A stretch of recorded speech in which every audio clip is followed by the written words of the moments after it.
ছোট বোন, একজন মোসাম্মদ খাদিজা, আরেকজন মোসাম্মদ খাদিজা, আর ওনার নাম হচ্ছে মোসাম্মদ রোজা। দুজনে আমাদেরকে রাসূলের হাদিস পরিবেশন করবেন, ইনশাআল্লাহ শোনাবেন।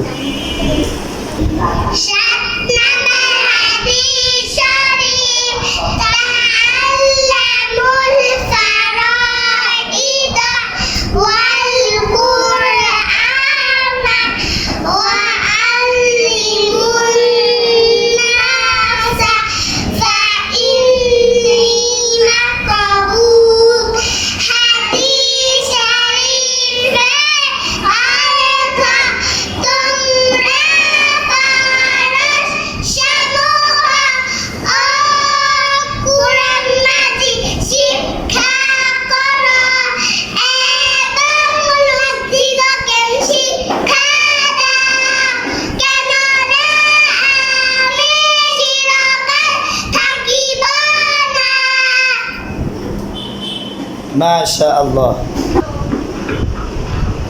জি জি, মাশাআল্লাহ, সবাই আলহামদুলিল্লাহ।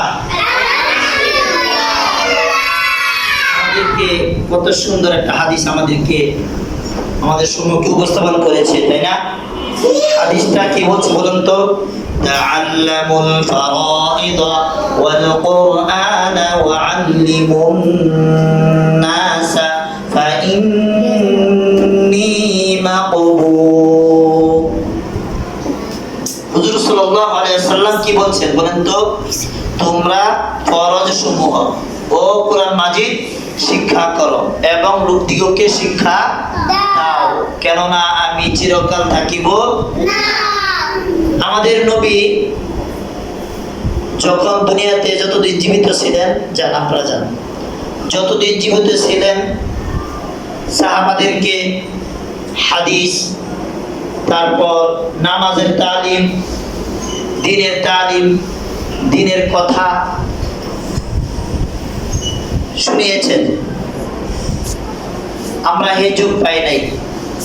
এই সাহাবা হুজুর সাল্লাল্লাহু আলাইহি ওয়াসাল্লাম জীবদ্দশা থাকা অবস্থায় যে সাহাবীরা ছিল, এই যুগটাকে বলে সোনালী যুগ।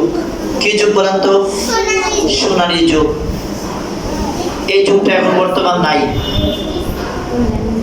কারণ আমরা এখন যেভাবে আছি, একজন আরেকজনের প্রতি মহব্বত নেই,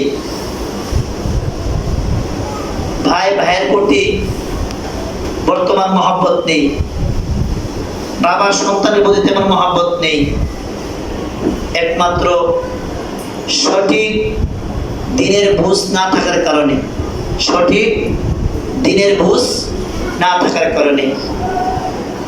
যাদের ভিতরে দ্বীনের বুঝ আছে, সঠিক আল্লাহর কোরআন রাসূলের হাদিসের জ্ঞান আছে, একমাত্র তারাই সঠিক বুদ্ধিমানওয়ালা ব্যক্তি। কথা ঠিক কিনা? তাদের দ্বারা কোনো ক্ষতি হয় না। কি হয় না? ক্ষতির আশঙ্কা করা যায় না, ক্ষতি না হওয়ার সম্ভাবনা বেশি। যাই হোক, হুজুর সাল্লাল্লাহু আলাইহি ওয়াসাল্লাম বলেছেন, তাআল্লামুল ফারাইদ ওয়াল কুরআন ওয়া আল্লিমুন নাস ফাইন্নী মাকবুল। তোমরা ফরজ সমূহ ও কোরআন মাজিদ শিক্ষা করো এবং লোকদিগকে শিক্ষা দাও, কেননা আমি চিরকাল থাকিব না। আমরা এখন বর্তমান আছি, হুজুর সাল্লাল্লাহু আলাইহি ওয়াসাল্লাম বলে গেছেন আমাদেরকে কোরআন মাজিদ শেখার জন্য এবং আরেকজনকে শেখানোর জন্য। ঠিক আছে না? হুজুর সাল্লাল্লাহু আলাইহি ওয়াসাল্লাম বলছে উনি থাকবে না, নেই, আল্লাহটাকে চলে গেছেন, আমাদেরকে তো মৃত্যুবরণ করতে হবে। কথা ঠিক কিনা?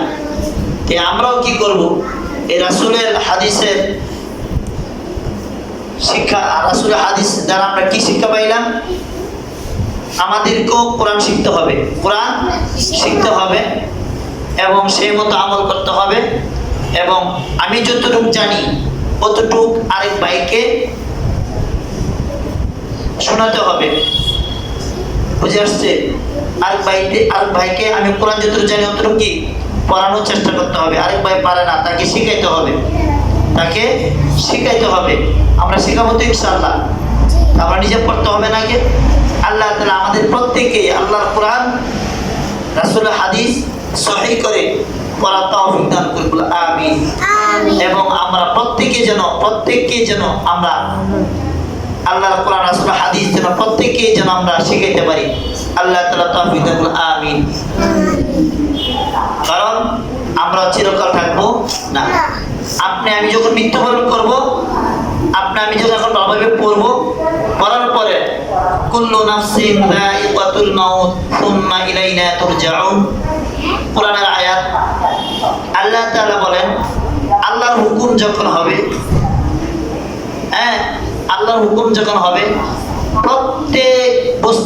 প্রত্যেকটা বস্তুকে, প্রত্যেকটা যাদের প্রাণ আছে, যাদের হায়াত আছে, প্রত্যেকের কি মৃত্যু হবে? কি হবে? মৃত্যু হবে। এই মৃত্যুর হাত থেকে কেউ বাঁচতে পারবে না, মৃত্যুর হাত থেকে কেউ বাঁচতে পারবে না। এখন পিপিলিকা থেকে ধরে মাছ, ঘাস বলে, মাছ বলে, যে জিনিসে প্রাণ আছে, প্রত্যেকেরই মৃত্যুবরণ করতে হবে।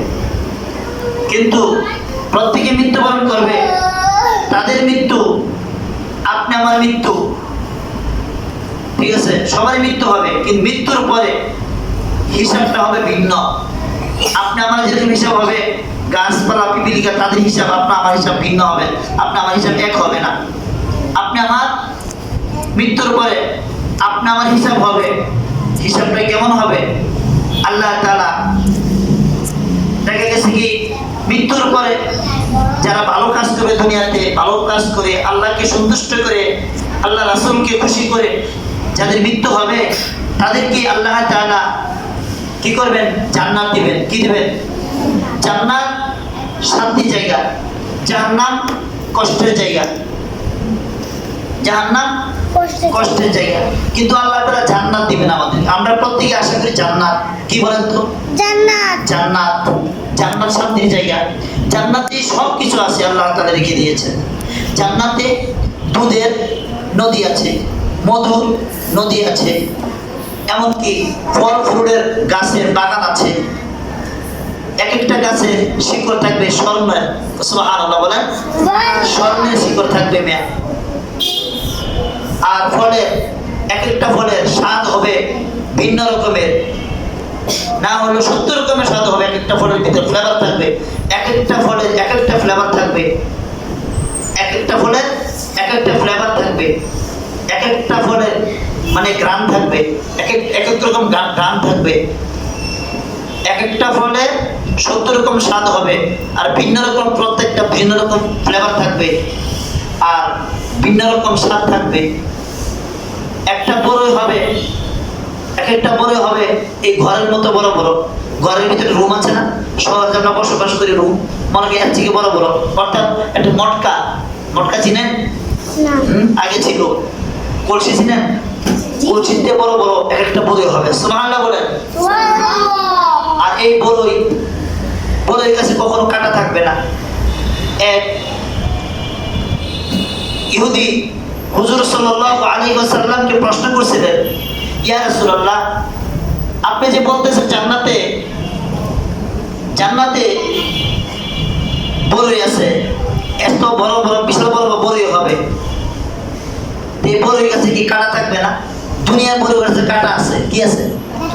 হুজুর সাল্লাল্লাহু আলাইহি ওয়াসাল্লাম বলেন, না, জান্নাতি বড়ই গাছে কাটা থাকবে না, কাঁটাবিহীন বড়ই গাছ। সুবহানাল্লাহ। আল্লাহ তাআলা জান্নাতের কোন নিয়ামত রেখেছেন। আমরা প্রত্যেকে জান্নাতে থাকতে চাই, কথা ঠিক কিনা? দেখেন কিয়ামতের পর যারা এখন মৃত্যুবরণ করতেছে, যারা আল্লাহর কোরআন পড়ে নাই, রাসূলের হাদিস পড়ে নাই, আল্লাহর দ্বীনের উপর চলে নাই, তাদের জন্য আসছে অত্যন্ত শাস্তির কথা। তারা শাস্তি ভোগ করবে। শাস্তি থাকা অবস্থায় তাকাবে, আল্লাহ আমাকে মাফ করো, এ আল্লাহ তুমি আমাদেরকে কি করো, এই কষ্টের দিকে মুক্তি দাও।